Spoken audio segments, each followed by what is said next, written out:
Welcome to this week's episode of Gods and Monsters by E.E. King, read by me, E.E. King.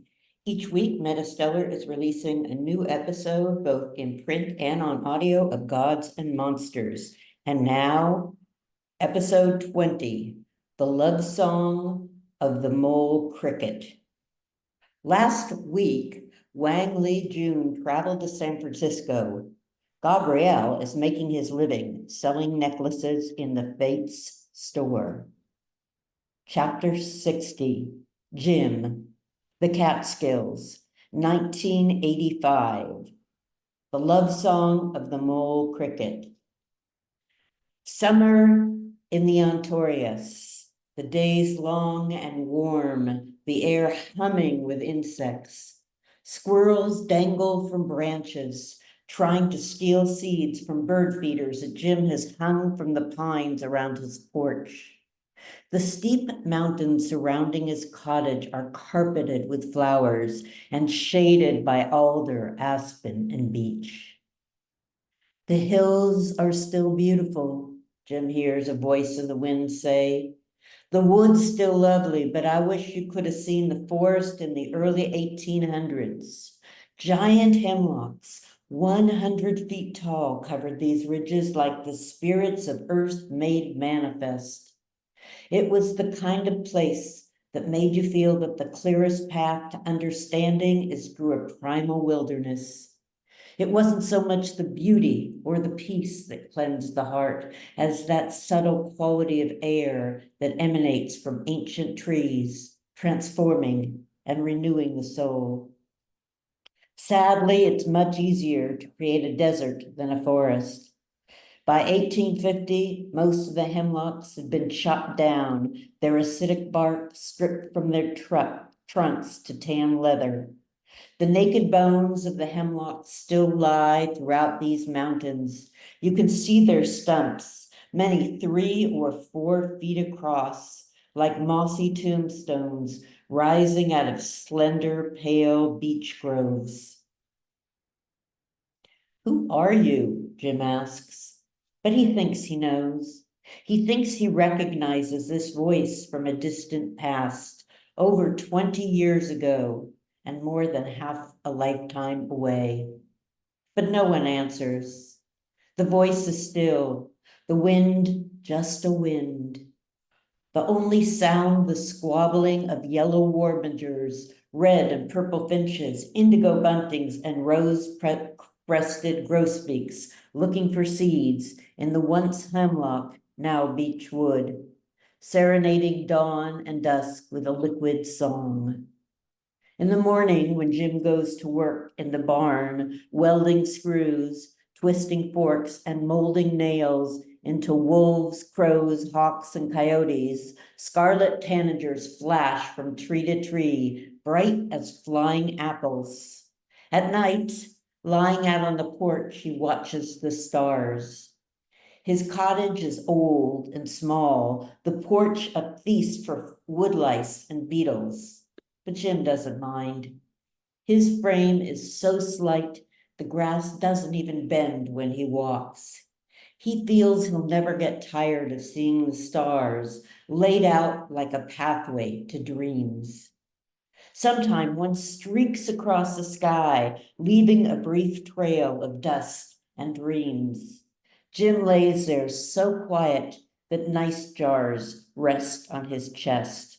So still, deer lick salt from his fingers. So serene, rocks talk to him. He doesn't understand them, but sometimes silence is louder than words, empathy more cogent than intellect. Jim listens to crickets, measuring the rhythm of the night.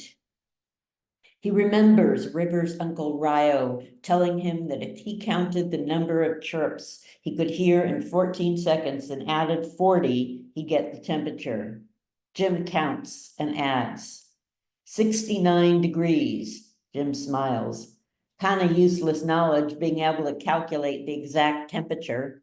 If you get lost in the woods, you'll know if you need a fire or to find shade. Knowing temperature is not a skill that will help you survive a blizzard. You die with a number on your lips is all. Maybe crickets are reincarnated accountants. A male cricket chirps nearby, faithfully recording the temperature. He is not a reincarnated accountant and rather resents the suggestion. The world is, after all, made of numbers. Trees carefully calculate where to find the best sun. Pine cones and plants order their leaves and their scales with numerical precision. The cricket admires the truth in formulas and the simplicity of numbers. A number does not drop soft as a wish or sweet as love. It does not drift like a feather or fall like a stone. It just is. Numbers are truth in art. The cricket is much more artist than accountant. Why do humans always imagine that other beings are reincarnated humans, he wonders. Just then, a female hops up, ending further speculation. Action being at that moment of more import than ideas. Under the base of the cricket's front wing, Ryo whispers, is a thick, ridged vein, strong as a file, a weak file, but a file nonetheless. The top of his wing is hard and stiff. While contemplating calculation and reincarnation, this cricket's been filing for a female, bowing the file of one wing across the hard top of the other. He is right-winged, as most crickets are. The thin, papery portions of his wings vibrate, amplifying the sound. But this is a mole cricket. Wing amplification is not enough for him. Mole crickets are the rock stars of the cricket world. He is fiddling from inside a megaphone-shaped entrance of a tunnel he has excavated. When he fiddles inside his foyer, he can be heard for more than a mile around. He goes to 11. Jim giggles. Figures I'd get a ghost, haunted by a ghost to quote Spinal Tap. When the female hops up, all coy and demure, in a pale green exoskeleton that emphasizes her eyes, Ryo continues, he is set adrift in a sea of desire. He immediately begins to chirp a courtship song of love, fulfillment, and regeneration. Jim stays out, watching the stars for another hour. He doesn't know why River's dead uncle should be talking to him, but he's not worried or even particularly surprised. Mechanics that vanish into nowhere, memories that draw on his windshield. Life is getting weirder and weirder. He prefers voices in the night, crickets and stars. By the time he is ready for bed, the cricket has lulled his lady to sleep with a post-copulatory serenade. Chapter 61, San Francisco, 1985, Dire Consequences.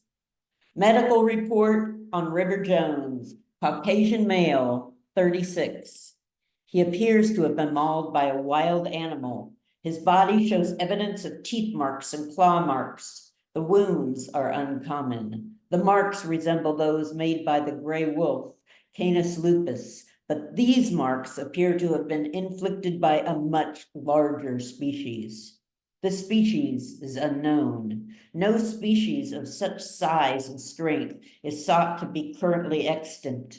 The size of the teeth and claw wounds indicate the animal to have been the size and weight of a dire wolf, Canis dirus, an extinct carnivorous mammal. Despite superficial similarities to the gray wolf, there are significant differences between the two species. Canis dirus is not the direct ancestor of any species known today. Dire wolves have been extinct for 10,000 years. Thank you for joining us. Join us next week when, out of the earth, up through the floor, dust rises. It clings together, forming a translucent woman. See you next week.